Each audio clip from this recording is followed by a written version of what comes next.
Hi, I'm Darren Woolley, founder of Trinity P3 Strategic Marketing Management Consultants. I'd like to share with you the top 10 most common ways marketers and advertisers waste money and hopefully how you can avoid them.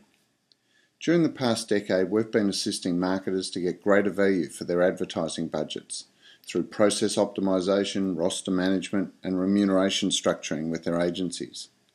And at a time when advertising budgets are under increasing pressure, it's worthwhile looking at how you can minimise the waste within your budget and get more value into your marketing. So here we go in no particular order. Now this first one is not the most common, but it certainly has a major impact when it happens, and that is changing agencies when you change your marketing director or CMO.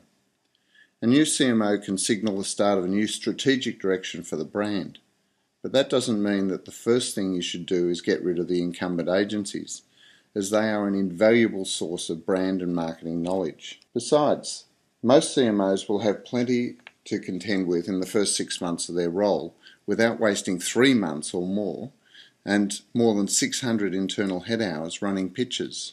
Then, when you appoint a new agency, they'll take between 3 to 6 months to get up to speed on your business, during which time both marketers and agencies will be spending around 20% of the time just facilitating this process. Instead, the incumbent agency can be used as a great source of historical brand and market knowledge and used in the formulation of the new brand strategy.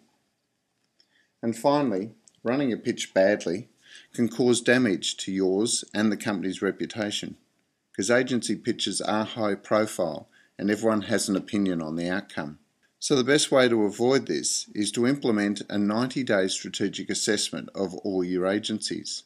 In the first 30 days, meet with all of the internal stakeholders who work with or interact in any way with the agencies and determine their expectations and delivery performance. Then in the next 30 days, meet with the agency management of each agency and discuss your requirements, issues and concerns you may have, and have the agencies develop objectives, timelines and metrics for ensuring that they address these issues. Finally, when you've reached agreement, document these and put them in place a system such as evaluating to provide the agencies with feedback on performance and to monitor the relationship. If the agency is unable to meet your expectations, then you may need to replace them. But it's always more efficient and effective to change your agency rather than change agencies. This one happens almost every day: incomplete or poor quality briefing. The brief is the way of defining your requirements, and therefore if it's not clear what you want or need, how can the agency ever deliver? Interestingly, when the agency cannot crack the brief, most marketers immediately think it's a problem with the agency, but in fact it's more likely to be a problem with the brief. Either it's too prescriptive or too vague or lacking an insight or direction.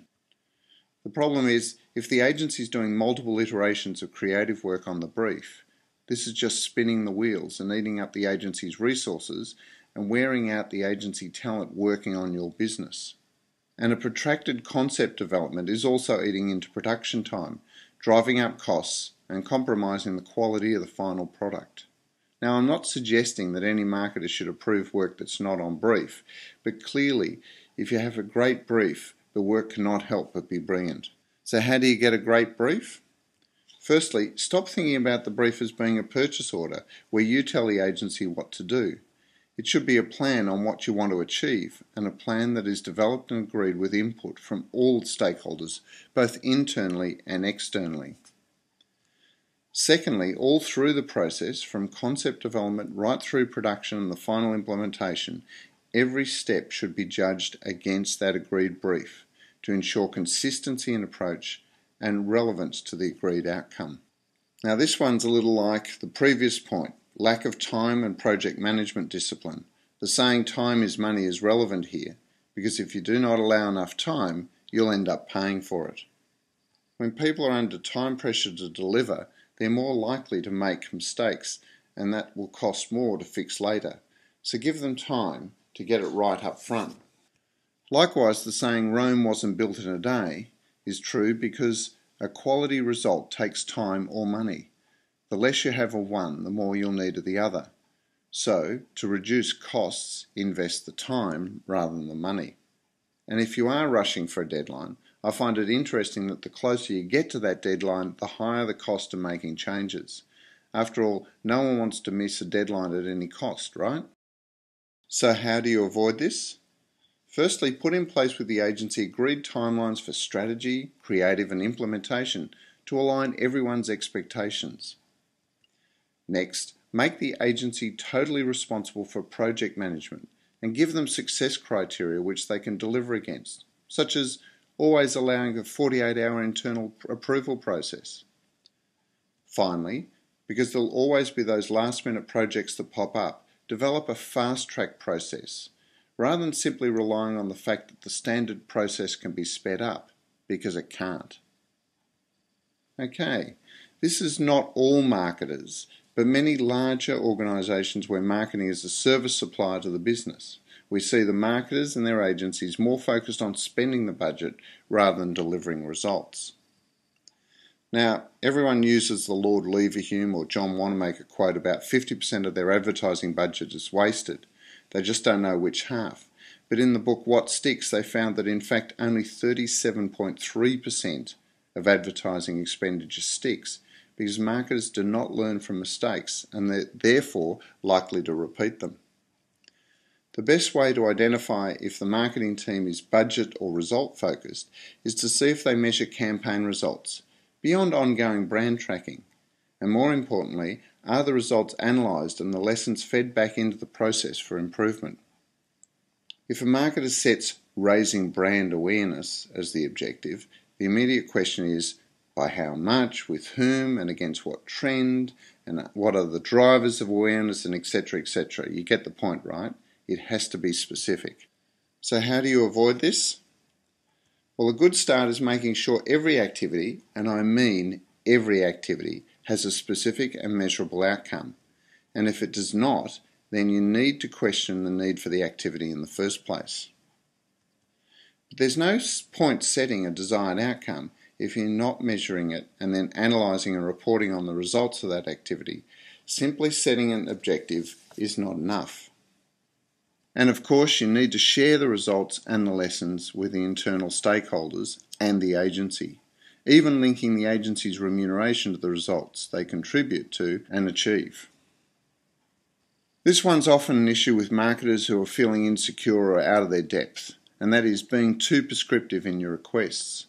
With your agencies and suppliers, you are paying professional rates to get professional advice and service. So, if you're telling them what to do, you're stopping them from doing their job and not getting the value you're paying for. And if you feel your agency cannot deliver, it could be because this behaviour has already driven the best people in the agency off your business. Good agency people want to add value to their client's business, not just take orders. And the worst client treats the agency staff like personal assistants, requesting all sorts of favours, like the client who asked the account director of one agency to organise a farewell gift and card for someone leaving the company, and then was mortified that the agency charged the client for the cost of the gift plus head hours. So to avoid being the slave driver from hell, the best way is to define the problem or the required outcome and then listen to the agency's suggestions. Discuss it with them before discarding it, as there may be a gem hidden there inside. If you feel they're consistently not delivering what you need, sit down with the accountant and agency management and discuss what the problems are and try and work out why. But in the end, if the only way you can work with the agency is yelling at them, then maybe it's time for a new agency, or perhaps a new job for you. Garbage in, garbage out applies not just to computers but everywhere. A lack of clarity and focus in providing feedback can really create huge problems for everyone. But let's be honest here. Providing feedback on strategy, creative, concepts and aesthetics is never easy. It's subjective and it's abstract. Often words fail in trying to communicate what you're feeling and what you want to achieve. But if your thoughts are not communicated clearly, the misinterpretation can send the agencies off in the wrong direction and add more work and costly delays to the process. But no matter who's at fault for the misinterpretation, the advertiser always ends up paying for it one way or another, which is why you're responsible for making sure it doesn't happen. So to avoid this situation, The first thing to do is never let yourself be pressured or rushed into providing feedback. If you can, make sure you use the overnight test to review and collect your thoughts. See point 3 about time management. When you're reviewing strategy or concepts, or even executions, use the agreed brief as a plan, which you can then compare. Does it deliver what was agreed or required? See point 2 on briefing. And finally, if words fail, do not use vague terms like contemporary or edgy.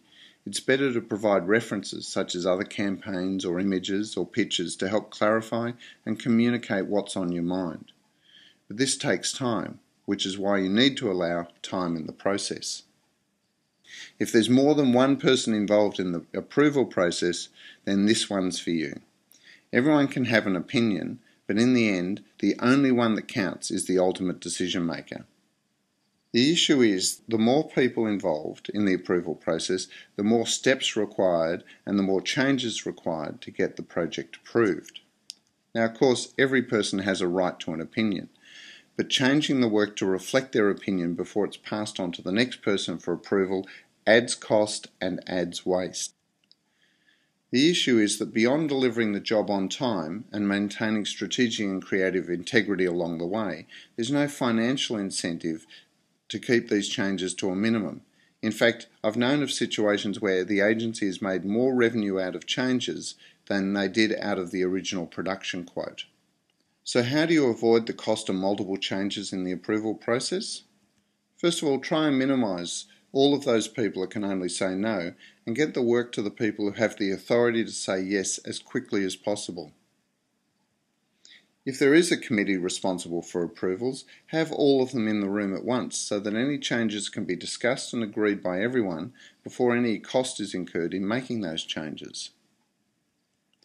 And if you can't get everyone into the room, then get everyone's feedback and suggestions and get consensus on the changes required, so you only have to debrief the agency once on making those changes. There are marketers with years of experience that will never admit this, but their lack of understanding of the advertising process has meant that the decisions they've made at the wrong time in the process have had significant consequences, often leaving the agency to cover up or hide the mess.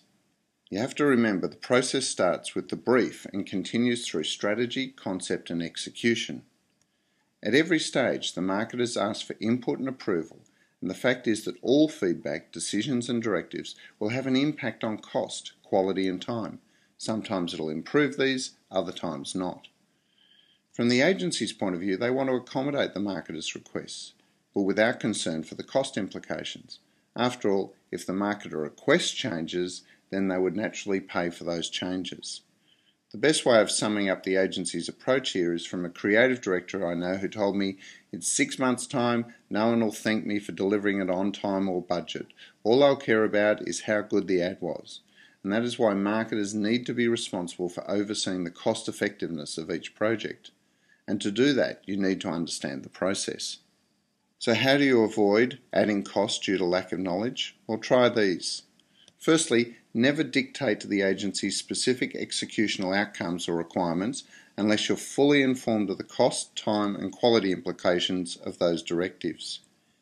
In fact, when discussing requirements with the agency, describe the issue or requirement you want to achieve and then get them to provide an assessment of the cost and time implications in writing for your consideration. And better still, ask the agency to explore a few different solutions and the costs associated to achieve each one of them, so you can then make an informed decision rather than just the first one presented. After all, there's many ways to skin a cat. Now, this one's about agency remuneration, and yes, there are many different remuneration models, but the most popular models actually reward agencies for poor practice and inefficiency. Most marketers in their agencies have moved from head hour rates and resource retainers, but getting paid by the hour means there's a huge incentive to take longer to do something. Meanwhile, commissions and service fees place the focus on how much you spend and not how much the work either costs or the value it creates. And besides, keeping timesheets is a notoriously inaccurate way of measuring the time required, unless of course you're a law firm or an accounting firm, and I don't know too many advertising agencies that act like that. To avoid rewarding inefficiency, the best approach is to move the focus to value. The first step is to define the specific requirements you have of the agency. What are the outputs you want the agency to produce? The scope of work. Next, negotiate a remuneration model based on the delivery of those outcomes or outputs and not on the resources required. Then monitor the scope of work delivered and the agency's performance in delivering the outputs, looking for opportunities to improve the efficiency and effectiveness of the process and the relationship. And here's the last one. It takes us all the way back to number one. If you do select a new agency, it's okay to enjoy the honeymoon period, but do not forget to manage the relationship from day one. After all, the honeymoon period does not last forever, but a great professional working relationship can. Observing many client-agency relationships that are coming to an end, it's common that the first year of the contract was terrific. Then complacency can set in, and coming up to the end of the contract, there's a slight token improvement. Great relationships just don't happen.